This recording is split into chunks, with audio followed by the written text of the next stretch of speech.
Monogamy promised eternal love, but brought handcuffs just in case. Now, before you click away, let me make one thing crystal clear. I'm monogamous and I will probably always be. But I realized that the mindset of traditional monogamy, the idea of possession and restriction, can make couples disconnect from each other. In this video, I'm going to explain how adopting a polyamorous mindset is not about opening up your relationship, but about opening up a deeper, more honest connection within your monogamous partnership. It's about how you make your love thrive, not just survive. Let's talk about a couple. We'll call them Jimmy and Julie. Jimmy has always loved freedom. He just bought a new motorcycle and he's thrilled. But let's be honest, motorcycles can be dangerous, and Jimmy is the main provider for his family, and his wife, Julie, is deeply concerned. Now, what's happening in Julie's brain? Our brains are wired for one primal goal: survival. When we are in a loving relationship and our partner puts themselves in danger, a primal part of our brain, without our permission, starts scanning for alternatives, a backup plan. Does that sound cold, even like a betrayal? Yes. But our survival instincts don't care about feelings. Julie would never consciously act on this. She loves Jimmy, but she might find herself noticing other men more and then feel immense guilt about it. She thinks she's a bad partner, but it's not her fault. It's a biological safety mechanism kicking in. And this is the core of the monogamy trap. Monogamy is supposed to feel safe, but its structure often creates the opposite. It leaves no room for error. It's an all or nothing deal. The traditional monogamous mindset operates on a principle of scarcity. It says, we are each other's entire world.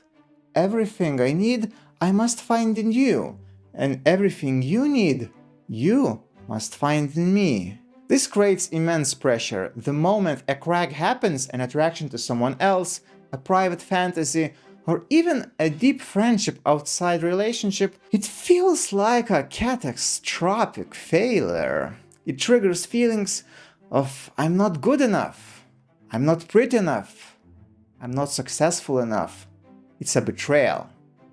Under this mindset, if your partner is attracted to someone else, it means that their love for you is diminished. It's a zero-sum game. So, what's the alternative?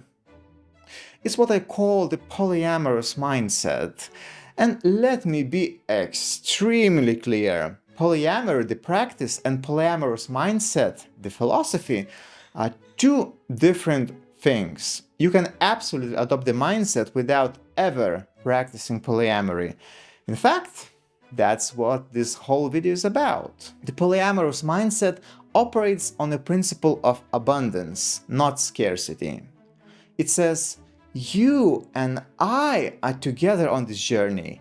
If someone catches your attention, I'm not threatened, I'm intrigued.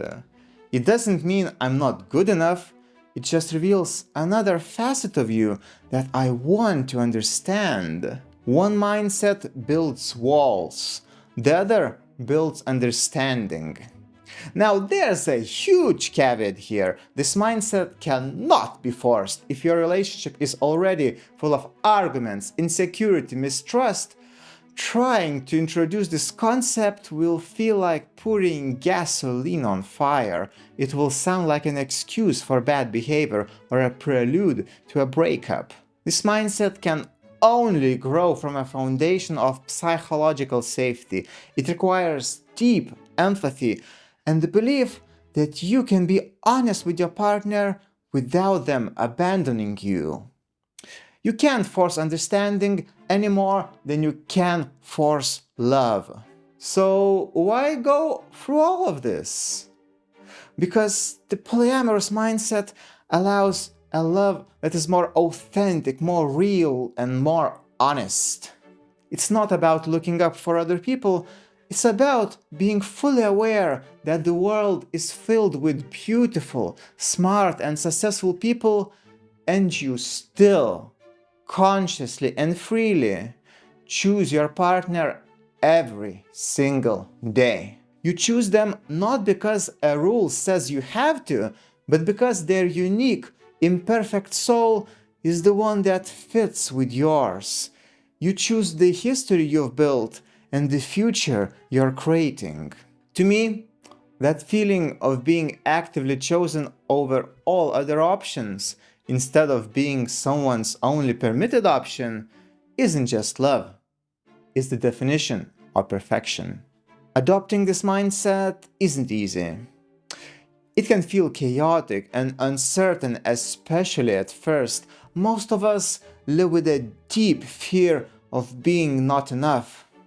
And this mindset asks us to face that fear heads on. It requires us to say, yes, I may not be perfect, but I am perfectly me, and I trust that is enough for you. It's not for everyone, but if you feel like your relationship is built more on fear than freedom, maybe this is the shift you need. Thank you for your time.